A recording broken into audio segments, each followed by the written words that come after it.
नमस्कार, सादर वंदे भारत। ये जो तस्वीरें आप देख रहे हैं, ये रविवार सुबह सरस्वती शिशु विद्या मंदिर हाई स्कूल बांगपुरा में प्रवेश द्वार पर प्रवेश के समय की हैं। रविवार का दिन, समय सुबह 10:30 बजे का अवसर था। संकुल स्तरीय आचार्य अभ्यास आवर्ती वर्ग विद्यालय में पधारे सभी आचार्य, प्रधानाचार्य और दीदियों का स्वागत मुख्य द्वार पर तिलक लगाकर किया गया। सुबह 11 बजे से लगभग 4 बजे तक चले इस अभ्यास वर्ग का शुभारंभ अभ्यास वर्ग में पधारे हुए अतिथियों प्रमति सह सचिव महोदय आदरणीय श्री गोविंद जी कारपेंटर, आदरणीय जिला प्रमुख महोदय श्री राम बाबू जी कुंभज, जिला समिति सदस्य आदरणीय श्री गुलाब सिंह जी सोनगरा, संकुल प्रमुख महोदय श्री दिनेश पुरी जी द्वारा माँ सरस्वती के सम्मुख दीप प्रज्वलित करके किया गया।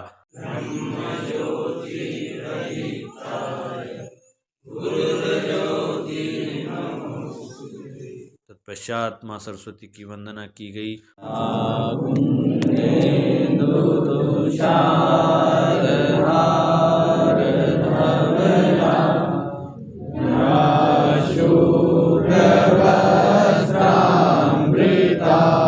VBSV विद्या भारती शिक्षा वीणा यूट्यूब चैनल में आपका बहुत बहुत स्वागत है। संकुल प्रमुख जी द्वारा अतिथियों का परिचय करवाया गया तथा स्वागत विद्यालय के प्रधानाचार्य श्री मांगू सिंह जी सोनगरा और आचार्य कैलाश जी शर्मा द्वारा तिलक लगाकर और श्रीफल भेंट करके किया गया।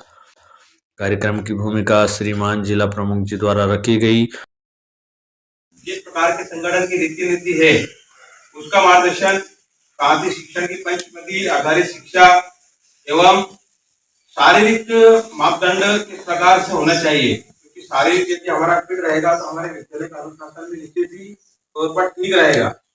इसलिए शारीरिक के कालांश के साथ आज के इस अभ्यास वर्ग में हम विभिन्न सत्रों के माध्यम से सीखने का तत्पश्चात श्रीमान गोविंद जी कारपेंटर का दिशा ज्ञान प्राप्त हुआ। इस अवसर पर उनके द्वारा आचार्य का दक्ष होना, समाज में आचार्य का योगदान, आचार्य के गुण जैसे समयबद्धता, नियमितता, सकारात्मकता, व्यवहार, नैतिक मूल्यों का पालन, विषय का संपूर्ण ज्ञान, शिक्षण में रोचकता, नई तकनीक का ज्ञान, शिक्षण विधि आदि कई महत्वपूर्ण बिंदुओं पर विस्तृत जानकारी दी गई।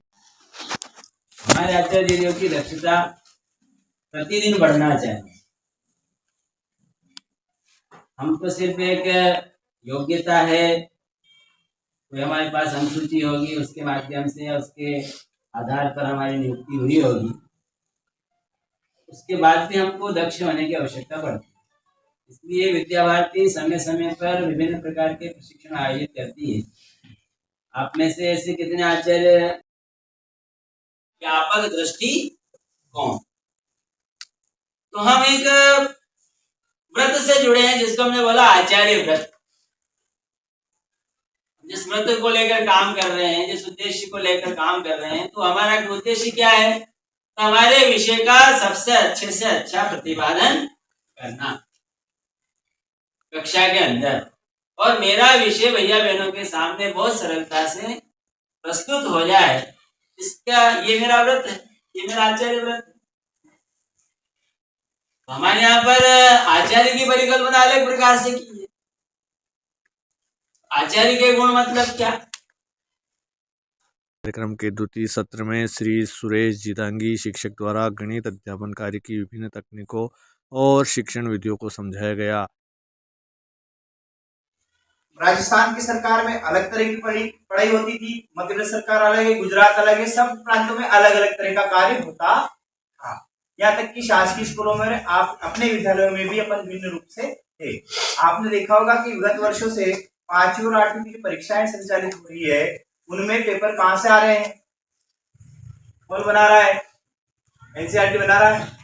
10 मिनट के चाय स्वल्पहार के पश्चात विद्यालय के आचार्य संजय सिंह चौहान द्वारा शिक्षण, हिंदी शिक्षण, पंचपदी आधारित पाठ योजना तैयार करके अध्यापन कार्य करना आदि पर बौद्धिक दिया। तत्पश्चात आचार्य श्री विशाल जी जोशी द्वारा अंग्रेजी शिक्षण और पंचपदी के 5 बिंदु अदिति, बोध, अभ्यास, प्रयोग और प्रसार को विस्तार पूर्वक समझाया। 5 नंबर में है अपना प्रसार। है, पाठ योजना क्यों जरूरी है, पाठ योजना किसके लिए है, इन 3-4 बिंदुओं पर हम बात कर लेते हैं। तो पाठ योजना क्या है, सबसे पहले हम इन बिंदु पर बात कर लेते हैं। पाठ योजना जो है एक शिक्षक के कक्षा में पहुंचने से पहले की तैयारी, एक जिसको प्री प्लानिंग बोलते हैं। भाई अपने को क्या पढ़ाना है, कैसे पढ़ाना है, वो मालूम ही नहीं, अपन और क्लास में चले गए और वहां पर उठा लिया, अपन ने किताब उठा ली और उसमें जो चीजें दे रखी बस वो की वही बता, तो वो जो है उससे शिक्षण दुरुस्त नहीं होने वाला। शिक्षण दुरुस्त कैसे होगा, पहले आप उसकी जो है पाठ योजना बना लीजिए, आज हमें कक्षा में क्या पढ़ाना है, उसके बाद में उसमें कितना उसका कालांश लगेगा, कितना समय लगेगा, एक कालांश एक दिन में समाप्त नहीं हो जाता है, और अगर हमें उसके बारे में जानकारी नहीं है तो सिर्फ पाठ तो एक कालांश में खत्म हो जाता है। तो हमें कौन सी विधि से, जैसे अभी बोलते हैं ना कई भैया कि यार ये तो कमजोर है, ये तो सीख ही नहीं सकता है, अगर पाठ योजना के माध्यम से बताया आपने तो हर बालक सीखता है, ऐसा कोई बालक नहीं रहेगा जो कि ये नहीं सीखेगा। कैसे सीखेगा, क्योंकि हम उसके लिए शिक्षण की विधि तैयार करके लाएंगे। यार आज ये विधि तैयार करते, ये खेल खेल में अपन इनको सिखाएंगे और वो चीजें उनके अंदर आ जाएगी। अगर वो उसमें से भी कुछ भैया रह गए कि अभी इस विधि से इन्होंने नहीं सीख पाए, तो दूसरी विधि अगली बार अगले कालांश में तैयार करके लाएंगे। तो शिक्षण विधियों का उसमें अत्यधिक महत्व है। इसके बाद उसमें टीएलएम का होना आवश्यक है, टीएलएम बना के लाना पड़ता है। जैसे कोई फ्लैश कार्ड हो गया, चार्ट हो गया, कोई भी, जैसे अपन ने उसको पृथ्वी के बारे में बता रहे और पृथ्वी में जो किताब में लिखा वो पढ़ के बता दिया, और उसने आधों ने तो उसको जैसे बताया था कि 2-3, अभी यहाँ पर भाई साहब ने बता दिया था अतिथियों ने 2-3 भैया तो अच्छे होते हैं और वो सीख के, वो पीछे वाले जो है वो कैसे सीखेंगे, तो उनको जो है पूरा ग्लोब बताएंगे हम कि ये पृथ्वी है हमारी। कहीं ना कहीं ऐसे तरीके हैं जो कि वो जिसके माध्यम से सीख सकते हैं। लिख भी लो ये सब, लिख लो, लिखना इसे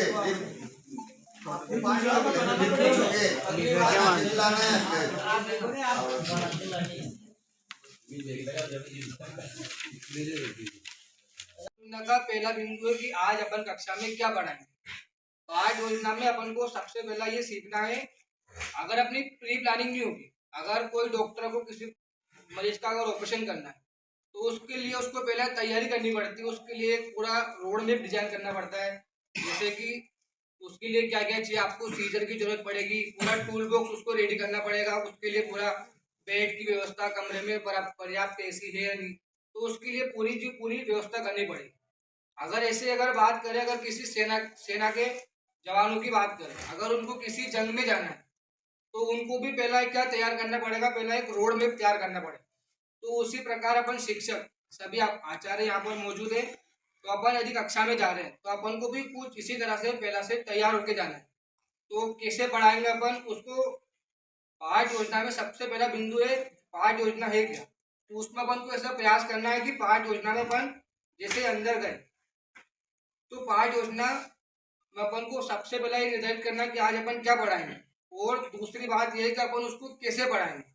ये अगर दो बात अगर अपन ने सीख ली तो उससे अपना बहुत कुछ पहला से अपना प्री प्लान हो जाता है। अगर अपन बिना पाठ योजना के कक्षा में जाते हैं तो ऐसा लगता है कि भाई अब इन लोगों को बोरियत होने लगती है, जैसे कि आचार्य आएंगे, किताब खोलेंगे, पढ़ाएंगे, चले जाएंगे। लेकिन अगर अपन अपनी शिक्षा में नई नई गतिविधियों का प्रयोग करेंगे तो उससे क्या बच्चों के मन में एक रुचि जागृत होगी, बच्चे अगर बोर नहीं होंगे तो आपका जो आचार्यपन है उसमें आपको बहुत ज्यादा विकास होगा।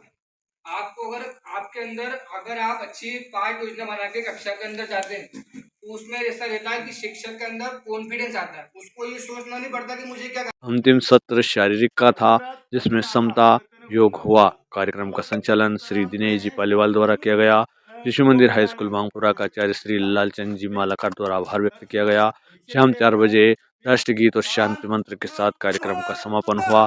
संचालन टोली में वर्ग संयोजक संकुल प्रमुख श्री दिनेश जी पुरी, बौद्धिक प्रमुख भानपुरा प्राचार्य महोदय श्री दिनेश जी पालीवाल, शिक्षण प्रमुख बांगपुरा प्राचार्य महोदय श्री मांगू सिंह जी सोनगरा, मुख्य शिक्षक बाड़गांव प्रधानाचार्य महोदय श्री कमलेश जी शर्मा, बैठक व्यवस्था श्री मुकेश जी पुजार, चाय व्यवस्था श्री देवीलाल जी लवंशी, शारीरिक सहायक श्री कमलेश बरदानिया, शिक्षक सहायक श्री सुजान जी तोमर सभी उपस्थित रहे।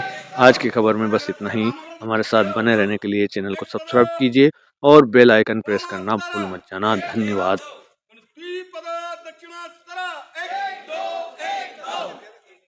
समझ में आ गया? दक्षिणाव्रत